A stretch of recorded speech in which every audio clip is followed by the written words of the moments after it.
মানুষের ইমানদারি জিন্দা করো, তাবলীগ মাকসাদ মানুষের দিল জিন্দা করো, মানুষের ইমানদারি মজবুত করো, আমল ঠিক করো, আখেরাত মজবুত করো, ওয়াজ নসিহাত আখেরাত। এমনকি কোনো আলেম যদি সিয়াসাত রাজনীতি করে, তার রাজনীতির উদ্দেশ্য ভারতকে খুশি করা হয় না, আমেরিকাকে খুশি করা হয় না, তার রাজনীতির উদ্দেশ্য হয় আল্লাহকে খুশি করা।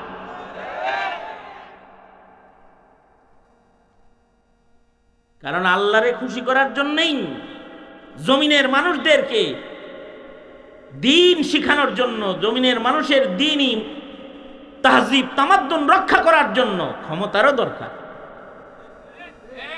ক্ষমতা যখন হিন্দুত্ববাদীদের কাছে দিয়ে দিয়েছিলেন, তখন দেশটা হিন্দু বানায় ফেলেছে, গোমাতা চিনাইছে, রাসূল চিনানো বাদ দিয়ে দিছে, নাস্তিকের বাজার হয়েছে শাহবাগে। আবার ক্ষমতা দিয়ে দিবেন খ্রিস্টানদের কাছে, আমেরিকার কাছে দিয়ে দিবেন, তো দেখবেন দেশটা খ্রিস্টানদের বাজার বানাইতেছে। মুসলমানের বাজার বানানোর জন্য মুসলমানের আইন, মুসলমানের শিক্ষা, মুসলমানের তাহজিব তামাদ্দুন হিফাজতের জন্য মুসলমানের হুকুমত, ইসলামের হুকুমত কায়েম করার বিকল্প কোন রাস্তা খোলা নেই, কোন রাস্তা খোলা নেই। নির্বাচন সামনে আইতেছে, আমার এক দোস্ত বলে যে ওয়াজ করো খুব ভালো, মানুষ কান দে, তোমার দেহে, তোমার ভালোবাসে, আই লাভ ইউ কয়, উহিব্বুকা ফিল্লাহ কয়, খামাখানি ইলেকশনে দাঁড়ায়, ভোট তো কি ভোটের সুসাও পাইতা না, দাঁড়ায় না কিন্তু তুমি। আমার কয় তুমি ইলেকশনের ব্যাপারে এরকম তিতা ভিতা কেন? আমি কাছে থেকে ইলেকশন করছি, বাংলাদেশের ইলেকশন, বাংলাদেশের ভোট এখন বিক্রি হয়, কয় টাকা খরচ করবা, বিড়ি দিয়া ভোট লয়ে যাবো গা।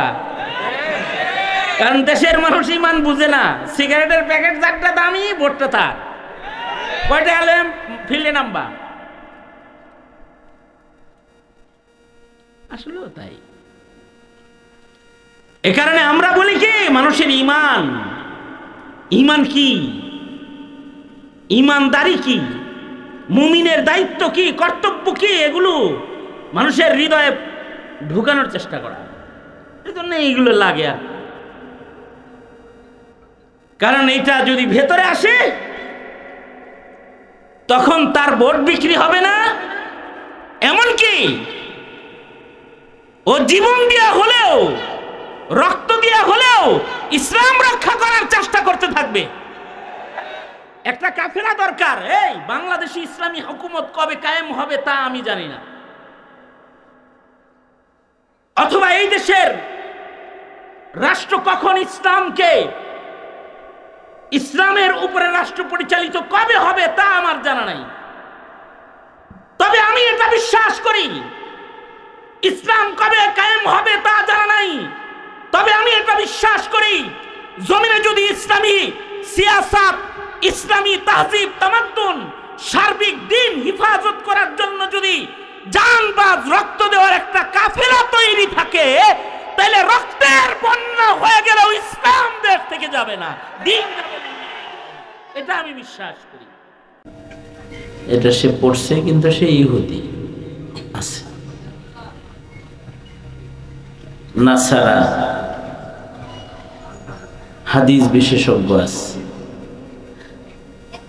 উলুমুল হাদিসের উপরে তাখাসুস করছে, পিএইচডি করছে। নাসারা আমাদের মাদ্রাসাগুলোতে একটা ডিকশনারি আছে, আল মুনজিদ, কোরআন হাদিসের শব্দ তাহকিকের জন্য এই কিতাবটা সব মাদ্রাসায় আছে, রাখে। এই কিতাব থেকে মুহাদ্দিস, মুফাসসির, আলেম উলামারা উপকৃত হয়। কিন্তু এই কিতাবের লেখক একজন ইহুদি, লিখছে কে? ইহুদি। এই ইহুদির এত মালুমাত আছে যে তার মালুমাত থেকে আলেম উপকৃত হয়, মুফাসসির উপকৃত হয়, মুফতি সাহেব উপকৃত হয়। কিন্তু তার ঈমান নাই। এটার নাম মালুমাত। আরেকটা হলো ইলমি দ্বীন, দ্বীনি জ্ঞান। যেটুক জানে ওইটুক মানে। সেটা যদি এক আয়াত হয়, বাল্লিগু আন্নি ওয়ালাউ আয়া, একটা কথাও যদি হয়, সেটা শোনার পরে যদি ওটা মানে, বলনে ওয়ালাও সফল হয়ে গেল। আর যে মানলো সে মানার কারণে জান্নাতে যাওয়ার উপযুক্ত হয়ে গেল। আল্লাহ রসুল সাল্লাল্লাহু আলাইহি ওয়াসাল্লামের কাছে এক সাহাবী এসে বলে যে আমাকে একটু ওয়াজ নসিহত করেন, লম্বা করেন না, ছোট করে করেন। ওয়ালা তুকসির আলাইয়া, বেশি লম্বা ওয়াজ ভালো না। তো নবীজি ছোট্ট করে ওয়াজ করছেন, লা তাগজাব, রাগ করো না, রাগ কন্ট্রোল করো। সাহাবী চলে গেছে। আরেক সাহাবী আল্লাহর রাসূলের কাছে এসে দ্বীন সম্পর্কে জানতে চাইছে, ঈমান সম্পর্কে জানতে চাইছে। তো আল্লাহর রাসূল ঈমান, ইসলাম, দ্বীন কি এটা সংক্ষেপে কয়েক কথায় বলে দিচ্ছেন। যাওয়ার সময় কয়, ঠিক আছে, যা বললেন বাড়ামো না কমামো না, আমল করব। তো তার অতটুকু ইলম তাকে জান্নাতে নেওয়ার উপযুক্ত হয়ে গেছে। আমাদের দেশের রিক্সাওয়ালারাও আমাদের সাথে ওয়াজ ভালো পারে। 4 স্টলে বসলে ওয়াজের অভাব নেই, ঠিক না? হ্যাঁ, মুফতি সাহেবও আছে, ফতোয়াও দেয় মনে বয়ে বয়ে, এটা জায়েজ এটা না জায়েজ। আমাদের এখন দরকার আমল। কি দরকার? বুখারী শরীফে আছে, এক সাহাবী এক তাবেঈকে বললেন, এক তাবেঈর সাথে দেখা হয়েছে। সাহাবীর দেখা হয়েছে কার লগে? তাবেঈর লগে। তাবেঈ কারে পাইছে? সাহাবী পাইছে। সাহাবী কারে পাইছে? নবীজিকে পাইছে। নবীজিকে যে দেখছে সে কি? ঈমানের সাথে নবীজিকে পাইছে কি? জোরে বলেন। আর নবীজিকে পায় নাই, ঈমানের সাথে সাহাবী দেখছে, তারে কি বলে? সাহাবীও দামি, তাবেঈও দামি। আল্লাহর রাসূল বলেছেন, খায়রুল কুরুনি করনি সুম্মাল্লাযীনা ইয়ালুনহুম সুম্মাল্লাযীনা ইয়ালুনহুম, তুবা মান আমানা ওয়া রাআনি ওয়া তুবা মান আমানা ওয়া রাআ মান রাআনি ওয়া তুবা মান আমানা ওয়া রাআ মান রাআ মান রাআ মান রাআনি। সাহাবীরা দামি, তাবেঈ দামি, তাবেঈরাও দামি। তাবেঈ দেখছে। এই পর্যন্ত সিদ্দিকীনের যুগ, এই তাবেঈ পর্যন্ত আমাদের সমাজে ভালো মানুষজন খুঁজে বাইর করা লাগে। কিরে কারে পছন্দ হয়? খালি এই গ্রাম বুঝাই মানুষ আছে, একটারও পছন্দ হয় না। হ্যাঁ, আসলেও তাই, পছন্দ না হওয়ারই কথা। কারণ আমাদের ইমানদারি পছন্দ হওয়ার মতো না, ঠিক না? নামাজ পড়ে, তাকবীরুল্লাহ, মাথায় পাগড়ি মাথায় দিয়ে ঘুরে, তসবিহ হাতে ঘুরে, ভোট দেয় যায় নৌকায়। আছে না? আছে না? সব ঠিক আছে, সুদের টাকা ওঠায়। এই তো আমাদের কিছু ইমানদার যা আছে তা করে এই অবস্থা আর কি।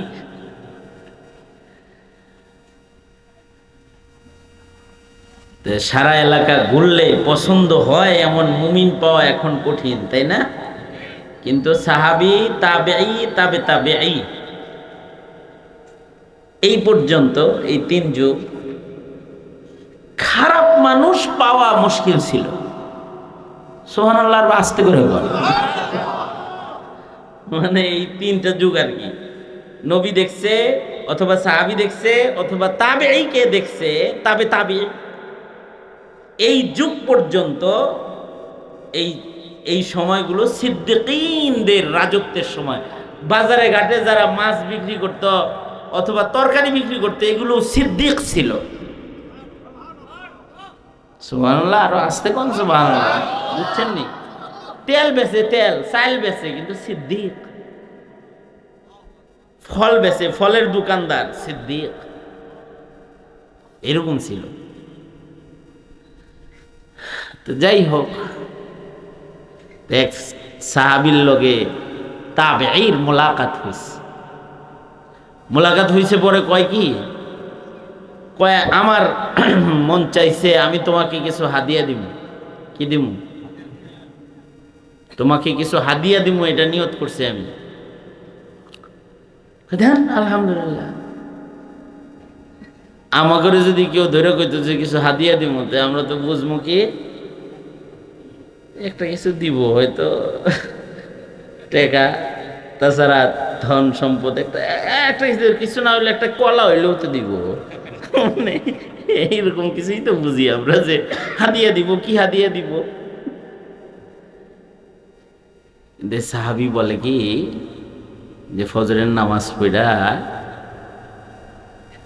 সূর্য ওঠার আগে 10 বার, আর মাগরিবের আগে সূর্য ডুবার আগে 10 বার।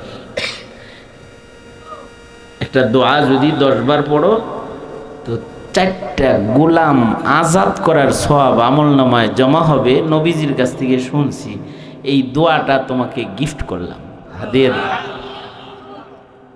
লা ইলাহা ইল্লাল্লাহু ওয়াহদাহু লা শারীকা লাহু, লাহুল মুলকু ওয়া লাহুল হামদু ইউহয়ী ওয়া ইউমীত ওয়া হুয়া হাইয়্যুন লা ইয়ামুত ওয়া হুয়া আলা কুল্লি শাইইন কাদির। 10 বার বলবা,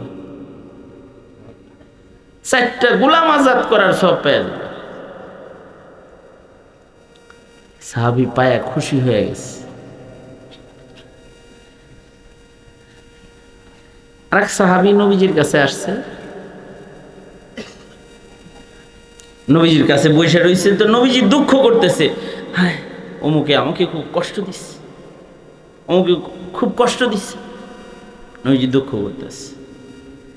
তো এই সাহাবী যার নাম লয়ে নবীজি দুঃখ করছে, সাহাবী তরবারিটা লইয়া ওইটার গর্দান আনার লেগে চলে গেছে। কাফের গর্দান আনতে চলে গেছে। হাদিসে আছে, খোঁজ খবর নিয়ে একেবারে জায়গা মতো মরুভূমিতে চলে গেছে। দেখে বেলাইছে যে ওই তো ওরে তো দেখা যায়। তো এখন ওর দিকে দেখেই যদি দৌড়ে নি দেয়, তাহলে ও তো বুঝবো যে আমার ধরতে আইছে। আর ওর হাতেও তরবারি আছে, ওর হাতেও তরবারি, তাহলে যুদ্ধ লেগে যাব। কৌশল অবলম্বন করছে, আস্তে আস্তে হাঁটে, ও হাঁটে, এও হাঁটে, ও হাঁটে। বাবু সলাতি তালিবি ওয়াল মাতলুব, এই শিরোনামে মুহাদ্দিসিনরা এই ঘটনা আনছেন। মানে আশ্চর্য এক নামাজ পড়ছে এই সাহাবী, আজব নামাজ। দুনিয়াতে এরম নামাজ যদি আমাগরে পইরা কোন অলি বুজুর্গ দেখাইতো, তো আমরা সবাই মিলা তার মুরিদ হয়ে যেতাম। সাহাবী নামাজ পড়তেছে কেমনে? নামাজও পড়ে, হাঁটেও, রুকু দেয়, সেজদাও দেয়, আবার হাঁটেও। কারণ শুধু নামাজ যদি পড়তে যায় তাইলে দুশ্মনটা পালায়া যাবে, আর যদি নামাজ বাদ দিয়ে দুশ্মন ধরতে যায় তাহলে ওক্ত শেষ হয়ে যাবে, নামাজ কাজা হয়ে যাবে। সাহাবী দুশ্মনও ধরবো, নামাজও বাজাইব। তো নামাজও পড়ে, হাঁটে, সেজদা দেয়, হাঁটে, রুকু দেয়, হাঁটে, একসাথে চলতেছে। যাইতে যাইতে নামাজও শেষ হয়েছে, ওর পর্যন্ত চলে গেছে, ওক্তর ভেতরে নামাজ শেষ। এর যে ধৈর্য কয়, বাহ তোমার তরবারিটা তো ফাইন, কত দিয়ে কিনছ? দিয়া, চমৎকার, দারুণ, দেখি তো। আরে টাকা দিয়ে কিনছি না বেটা, ভালো হইব না, দেখ। তরবারিটা দেখালে তো দিছে, এমনি উঠে কয়, এ কি চিক চিক করতেছে রে, ধার। আর গর্দানে একটা বসায় দিছে, গলাটা পড়ে গেছে। এবার মাথার চুলটা ধইরা কল্লাটা নিয়া আল্লাহর রাসূলের কাছে যায় বলে, নবীজি ও আপনার কষ্ট দেয় দেখে যে ওর গর্দানটা লয়ে আইছে, ইমানদারি। আল্লাহর রাসূল সাল্লাল্লাহু আলাইহি ওয়াসাল্লাম বললেন, সাহাবী আমি খুশি হয়ে গেছি, তুমি যে আমার দুশমনকে হত্যা করেছো, খুশি হয়ে গেছে। ও আমার দুশমন না, আমার দুশমন মানে হলো ইসলামের দুশমন, ইসলামের দুশমন মানে হলো আল্লাহর দুশমন, ঠিক না? আল্লাহর দুশমন ইসলামের দুশমনের সাথে কোনো দোস্তি নেই। কে? হ্যাঁ হ্যাঁ, হুজুরের কাছে খালি নামাজ পড়বেন আর বিয়ার খুতবা নিবেন, ছেলের নাম নিবেন, আকিকা করাইবেন, কোরবানিটা দেওয়াইবেন হুজুরে দিয়া, আর ভোটটা যায় দিবেন হইল যে নাস্তিক, মোরতাদ, বেঈমান, হেরে যায় দিয়ে দিবেন। জন্য ঈমান না।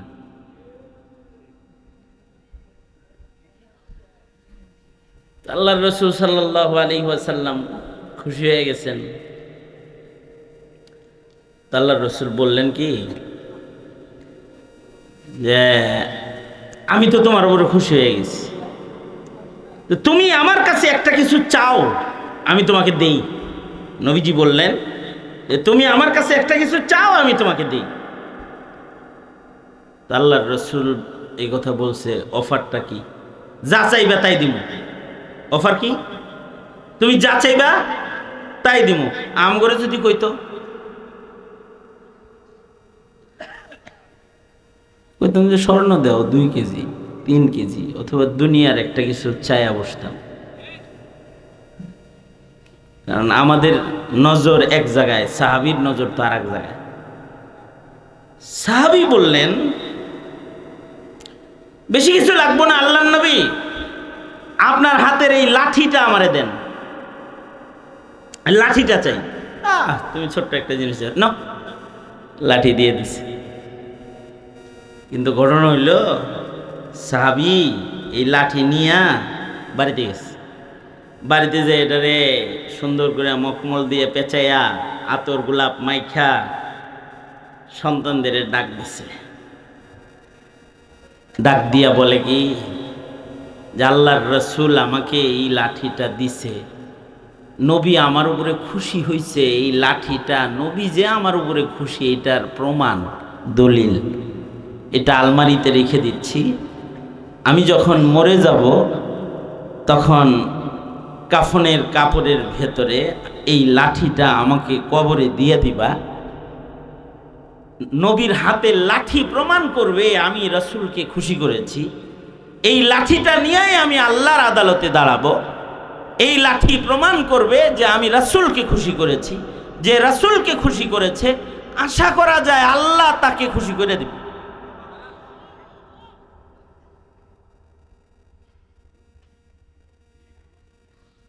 মানে তাদের নজর হইল একেবারে কবর হাসর ওইদিকে, আমাদের নজর ভিন্ন। আরেক সাহাবী আসছে, এটা শেষ কথা। আরেক সাহাবী আসছে নবীজির কাছে, আয়েশা বললেন নবীজিরে খুশি করছে কোনোভাবে। তো নবীজি বললেন আমি তোমার উপরেও খুশি, তুমি যা চাও তাই দিব তোমাকে, চাও আমার কাছে একটা কিছু চাও। এই সাহাবী আবার লাঠি মাঠি চায় না, সরাসরি নবীজিকে চাইতেছে। সাহাবী বলতেছে যেহেতু আমি যা চাই তাই দিবেন, তো রিফাকাতুকা ফিল জান্নাহ, আমি আপনার সাথে আল্লাহর জান্নাতে থাকতে চাই। আল্লাহর রাসূল বললেন অনেক বেশি বড় জিনিস চাই ফেলাইছে, আরেকটু ছোট চাও। কারণ আমি নবী, আমার সাথে জান্নাতি রেফাকাত চাও, তুমি উম্মত আর আমি হল নবী, আর আমার জান্নাতি রেফাকাতটা তুমি চাও, এটা তো বেশি বড় হয়ে গেছে, আরেকটু ছোট করে গেছো চাও। সাহাবী বলল এই এত শত বুঝি না, যা চাইছি এটাই, দিলে দিবেন না দিলে নাই, এটাই দিবেন।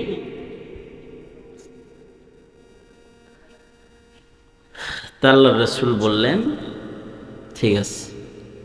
যাও আমার সাথে জান্নাতে থাকবা, তবে আলাইকা বিকাসরাতি সুজুদ, বেশি বেশি নামাজ পড়বা, যত সেজদা বেশি দিবা তত বেশি কাছে থাকবা আমার। তোমার জীবনে সেজদা যত বেশি হবে, রেফাকাতের এরিয়াটা তত কাছে হবে।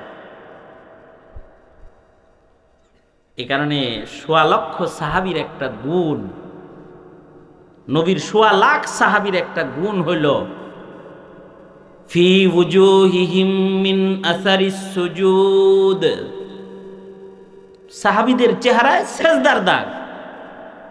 বর্ণনাটা কার? জোরে বলেন, এই বর্ণনাটা কার? ফি উজুহিহিম মিন আসারিস সুজুদ, সাহাবীদের চেহারায় সেজদার দাগ।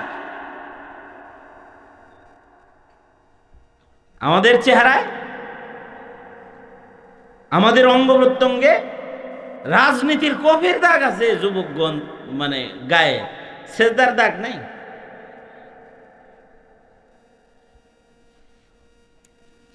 আখেরাত চাইতে হইবা, আখেরাত দিলের ভিতরে লাগবে, আখেরাত ফিকরে আখেরাত চাওয়া হবে বান্দার আল্লাহর কাছে দুনিয়ার হায়াতে, আখেরাত। এই ইসলাহি মজলিস, ওয়াজ মাহফিল, ওলামাদের সোহবত, মাকসাদ একটাই, ফিকরে আখেরাত ঢুকাও।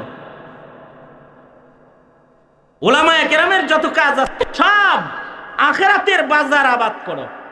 মাদ্রাসা মাকসাদ আখেরাত আবাদ করো, মানুষের ইমানদারি জিন্দা করো। তাবলীগ মাকসাদ মানুষের দিল জিন্দা করো, মানুষের ইমানদারি মজবুত করো, আমল ঠিক করো, আখেরাত মজবুত করো। ওয়াজ নসিহাত আখেরাত। এমনকি কোনো আলেম যদি সিয়াসাত রাজনীতি করে, তার রাজনীতির উদ্দেশ্য ভারতকে খুশি করা হয় না, আমেরিকাকে খুশি করা হয় না, তার রাজনীতির উদ্দেশ্য হয় আল্লাহকে খুশি করা।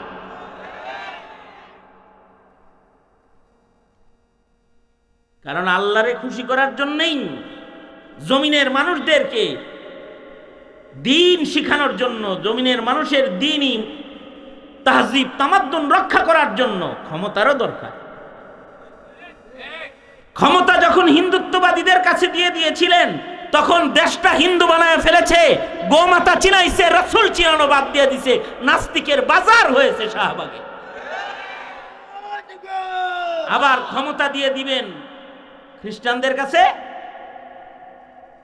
আমেরিকার কাছে দিয়ে দিবেন, তো দেখবেন দেশটা খ্রিস্টানদের বাজার বানাইতেছে। মুসলমানের বাজার বানানোর জন্য মুসলমানের আইন, মুসলমানের শিক্ষা, মুসলমানের তাহজিব তামাদ্দুন হিফাজতের জন্য মুসলমানের হুকুমত, ইসলামের হুকুমত কায়েম করার বিকল্প কোন রাস্তা খোলা নেই, কোন রাস্তা খোলা নেই। নির্বাচন সামনে আইতেছে, আমার এক দোস্ত বলে যে ওয়াজ করো খুব ভালো, মানুষ কান দে, তোমার দেহে, তোমার ভালোবাসে, আই লাভ ইউ কয়, উহিব্বুকা ফিল্লাহ কয়, খামাখানি ইলেকশনে দাঁড়ায়, ভোট তো কি ভোটের সুসাও পাইতা না, দাঁড়ায় না কিন্তু তুমি। আমার কয় তুমি ইলেকশনের ব্যাপারে এরকম তিতা ভিতা কেন? আমি কাছে থেকে ইলেকশন করছি, বাংলাদেশের ইলেকশন, বাংলাদেশের ভোট এখন বিক্রি হয়, বিক্রি হয়। কয় টাকা খরচ করবা? বিড়ি দিয়া ভোট লয়ে যাবো গা। কারণ দেশের মানুষ ইমান বুঝে না, সিগারেটের প্যাকেট যারটা দামি, ভোটটা তার। কয় টাকা হলে ফিল্ডে নামবা? আসলেও তাই। এ কারণে আমরা বলি কি, মানুষের ইমান, ইমান কি, ইমানদারি কি, মুমিনের দায়িত্ব কি, কর্তব্য কি, এগুলো মানুষের হৃদয়ে ঢুকানোর চেষ্টা করা। এজন্য এইগুলো লাগে। আর কারণ এটা যদি ভেতরে আসে, তখন তার ভোট বিক্রি হবে না। এমনকি ও জীবন দিয়া হলেও, রক্ত দিয়া হলেও ইসলাম রক্ষা করার চেষ্টা করতে থাকবে। একটা কাফেলা দরকার। এই বাংলাদেশে ইসলামী হুকুমত কবে কায়েম হবে তা আমি জানি না, অথবা এই দেশের রাষ্ট্র কখন ইসলামকে, ইসলামের উপরে রাষ্ট্র পরিচালিত কবে হবে তা আমার জানা নাই। বিশ্বাস করি ইসলাম কবে কায়েম হবে তা জানা নাই, তবে আমি এটা বিশ্বাস করি জমিনে যদি ইসলামী সিয়াসাত, ইসলামী তাহজিব তামাদ্দুন, সার্বিক দিন হিফাজত করার জন্য যদি জানবাজ রক্ত দেওয়ার একটা কাফেলা তৈরি থাকে, তাহলে রক্তের বন্যা হয়ে গেলেও ইসলাম দেশ থেকে যাবে না, দিন যাবে না। এটা আমি বিশ্বাস করি। এ কারণে সংসদের চেয়ার দখল করতে পারো আর নাই পারো, একদল কর্মী তৈরি হয়ে যাও, তোমাদের সংসদে যাওয়ার দরকার নাই। তোমরা হামজালা হবে, তোমরা হামজা হবে, তোমাদের রক্তের উপরে ইসলামের বটবৃক্ষ দাঁড়াবে, তোমাদের রক্তের উপরে। এই কাফেলার দরকার। এটা যদি না হয় তবে দেশ মুসলমানের ওলি বুজুর্গের দেশ, কিন্তু দিন হারিয়ে যাবে। মসজিদ মাদ্রাসাগুলো বাকি থাকবে, কিন্তু মুসলমানিত্ব দাফন হয়ে যাবে। সুতরাং ওই কাফেলা গঠনের মিছিলে যোগদান করার আহ্বান জানাই। তৈয়ার আছেন তো ইনশাআল্লাহ? আলহামদুলিল্লাহি রাব্বিল আলামিন, ওয়াসসালাতু ওয়াসসালামু আলা সাইয়্যিদিল আম্বিয়া ওয়াল মুরসালিন মুহাম্মাদিন ওয়া আলা আলিহি ওয়া আসহাবিহি আজমাইন। রব্বুল আলামিন, রাত 1টা বেজে গেছে, তোমার বান্দারা বসে আছে। উলামায়ে দ্বীন কথা বলেছেন, নসিহত হয়েছে, তোমার বান্দাদেরকে সাথে লইয়া 2টা হাত বাড়ায়া ধরেছে। রব্বুল আলামিন, জিন্দেগীর যত গুনাহ খাতা করেছি সব গুনাহের জন্য তোমার কাছে মাপ চাই। ওগো আল্লাহ, মেহেরবানি করে আমাদের জিন্দেগীর সব গুনাহ তুমি মাফ করে দাও। জেনে না জেনে, অন্ধকারে আলোয় গোপনে প্রকাশ্যে যত পাপাচার করেছি ক্ষমা করে দাও। বেপানাহকে পানাহ দাও, বেরুজিকে রুজি দাও। অশান্তি দূর করে শান্তির ফয়সালা করে দাও আল্লাহ। রব্বুল আলামিন, এই মাদ্রাসার প্রতিষ্ঠাতা, এই মাদ্রাসার আকাবির উলামা যারা কবরে চলে গেছে তাদের মাফ করে দাও। রব্বুল আলামিন, যারা মাদ্রাসায় খিদমত করছেন মুরব্বিদের নেক হায়াত দাও। ইয়া আল্লাহ, এলাকার সকল উলামায়ে দ্বীনকে কবুল মঞ্জুর করে নাও। উলামায়ে দ্বীনদের কিয়াদত প্রতিষ্ঠা করে দাও। জমিনে দ্বীন হিফাজতের জন্য উলামায়ে দ্বীনদের কিয়াদতকে তুমি প্রতিষ্ঠা করে দাও আল্লাহ। রব্বুল আলামিন, অত্র এলাকায় সুন্নতের হাওয়া চালু করে দাও। মাদ্রাসার খেদমতের তোফাইলে এলাকার বরকত বাড়ায়া দাও। বুড়াদের আবু বকর বানায়া দাও, যুবকদের খালিদ বিন ওয়ালিদ বানায়া দাও। পর্দার আড়ালের মা বোনদের হযরত ফাতেমা খাদিজাতুল কুবরা বানায়া দাও। মজমা কবুল করে নাও। যত উলামায়ে কেরাম এসেছেন তাদের জিয়ারাত, তাদের সোহবতের বরকতে সকলকে তাকওয়ার নিয়ামত দাও। জানি না কার মা নাই, কার বাবা নাই। ইয়া আল্লাহ, অনেকের মা অন্ধকার কবরের বাসিন্দা, অনেকের বাবা অন্ধকার কবরের বাসিন্দা। রব্বুল আলামিন, যাদের আব্বা আম্মা কবরে চলে গেছে তাদের আব্বা আম্মার কবর জান্নাতের বাগান বানায় দাও আল্লাহ। রব্বুল আলামিন, বন্ধু বড় ভাই মুহাম্মদুল্লাহ সাহেব, রব্বুল আলামিন বাপ মা হারিয়ে ফেলেছে। ইয়া আল্লাহ, তারা জীবিত থাকতে যখন এসেছি রান্না করে খাওয়াইছে, রব্বুল আলামিন আদর যত্ন করছে। রব্বুল আলামিন হক হুকুক রাখে, মেহেরবানি করে তাদের তুমি মাফ করে দাও। ইয়া আল্লাহ, আমার আব্বা জানের কবর জান্নাতের বাগান বানায়া দাও। এমন যাদের আব্বা আম্মা হারায়া গেছে সকলার বাবা মার কবর জান্নাতের বাগান বানায়া দাও। যাদের আব্বা আম্মা আছে হায়াত বানায়া দাও, খেদমত করার তৌফিক দান করো। রব্বুল আলামিন, রিজকে হালালের ভেতরে বারাকা দাও। সেহাত আফিয়ত সালামতের জিন্দেগি দাও। যুবকগুলার জওয়ানি তোমার কাছে আমানত, যৌবনের গুনাহ থেকে সকলকে হেফাজত করো আল্লাহ। ইয়া আল্লাহ, এই মুহূর্তে আমাদের সালাম পেয়ারা নবীর রওজায়ে আতহারে পৌঁছায় দাও। বার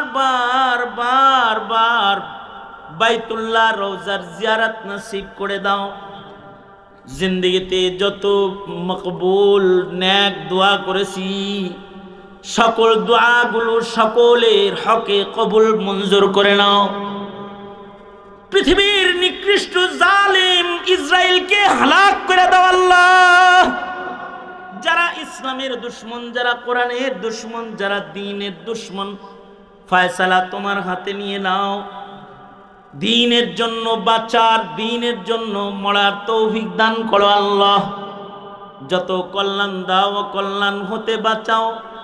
মৌতের দিনে কষ্ট দিও না, ইমানি মৃত্যু সকলের দিও। জবানে জারি করে দিও লা ইলাহা ইল্লাল্লাহু মুহাম্মাদুর রাসূলুল্লাহ। সুবহানা রাব্বিকা রাব্বিল ইজ্জাতি আম্মা ইয়াসিফুন ওয়া সালামুন আলাল মুরসালিন ওয়ালহামদুলিল্লাহি রাব্বিল আলামিন। আসসালামু আলাইকুম ওয়া রাহমাতুল্লাহি ওয়া বারাকাতুহু।